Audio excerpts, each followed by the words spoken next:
In the heart of a crumbling kingdom lay Vidoria, shrouded in perpetual twilight. Smoke billowed from forges, their fires never quenched, casting long shadows over cobblestone streets.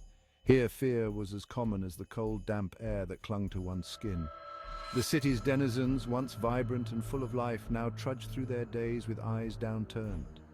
They whispered of the dragon, Drathul, who circled above, its scales as black as the nights that haunted their dreams.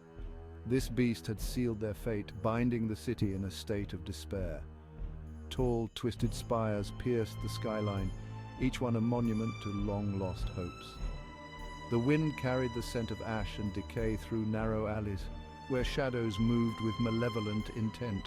Vidoria was not just a city, it was a battleground for those daring enough to resist.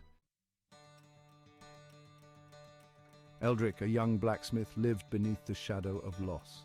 His family had fallen to the dragon's fiery wrath.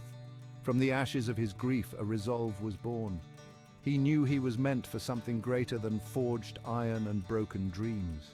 In the ruins of his ancestral home, Eldric discovered something extraordinary. Buried beneath a fallen beam, wrapped in an ancient cloth, was the Starblade. This artifact, forged by celestial beings, shimmered with a light that pierced the gloom.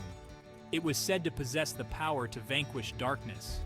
Eldric felt a surge of hope.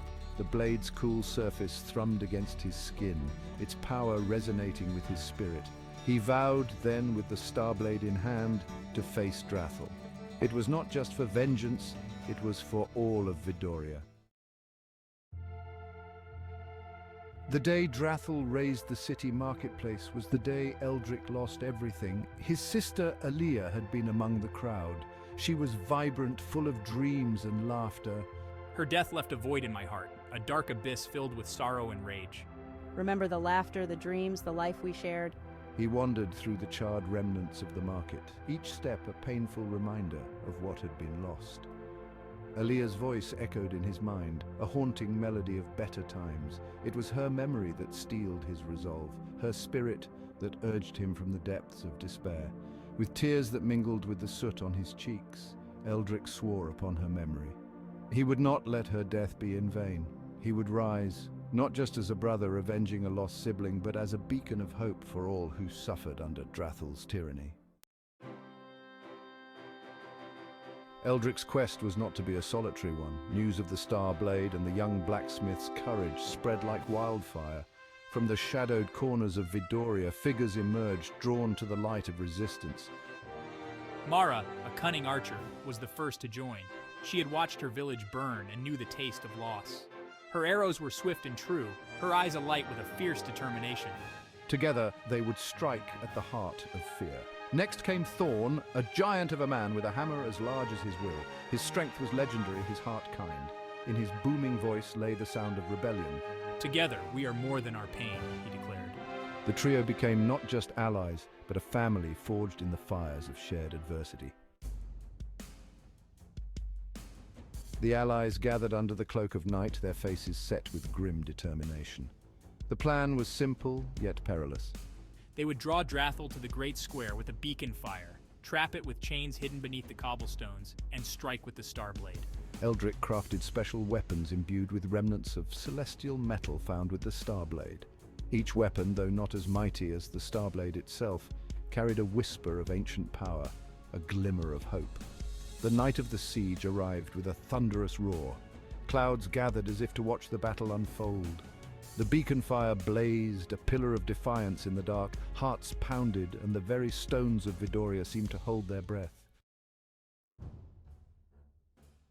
Drathul descended with the fury of a storm.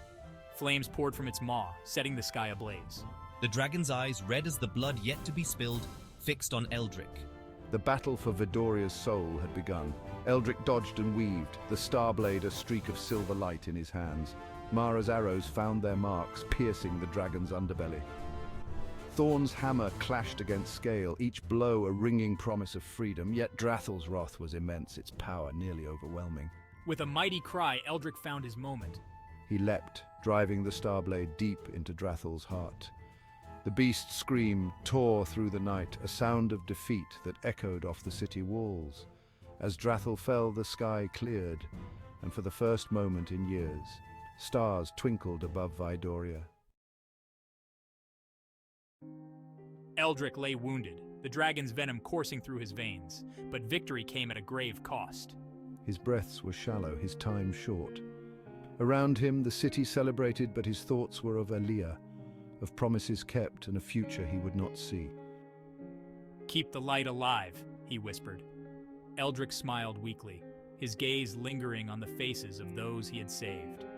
Mara and Thorn knelt by his side, their faces streaked with tears and soot.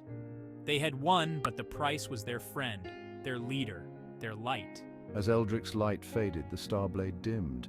He had given everything, not for glory, but for hope. His last breath was a sigh, a release of burden.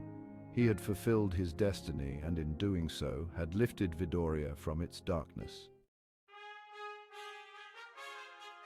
Vidoria mourned, but within its mourning was a seed of renewal. Eldrick's sacrifice became a legend, a tale told by every hearth, inspiring courage in the hearts of all who heard it. The city slowly rebuilt, stronger and more united than ever. Monuments rose, not only to Eldrick, but to all who had fallen. Each stone, each statue echoed the sacrifices made. Vidoria would not forget, could not forget the cost of their freedom. And so, beneath starlit skies, the city thrived. Eldrick's spirit, like the Starblade he once wielded, continued to guide Vidoria. In every shadow that fled the light, in every smile of a child who knew no fear, Eldrick lived on. The hero's last stand was not an end, but a beginning.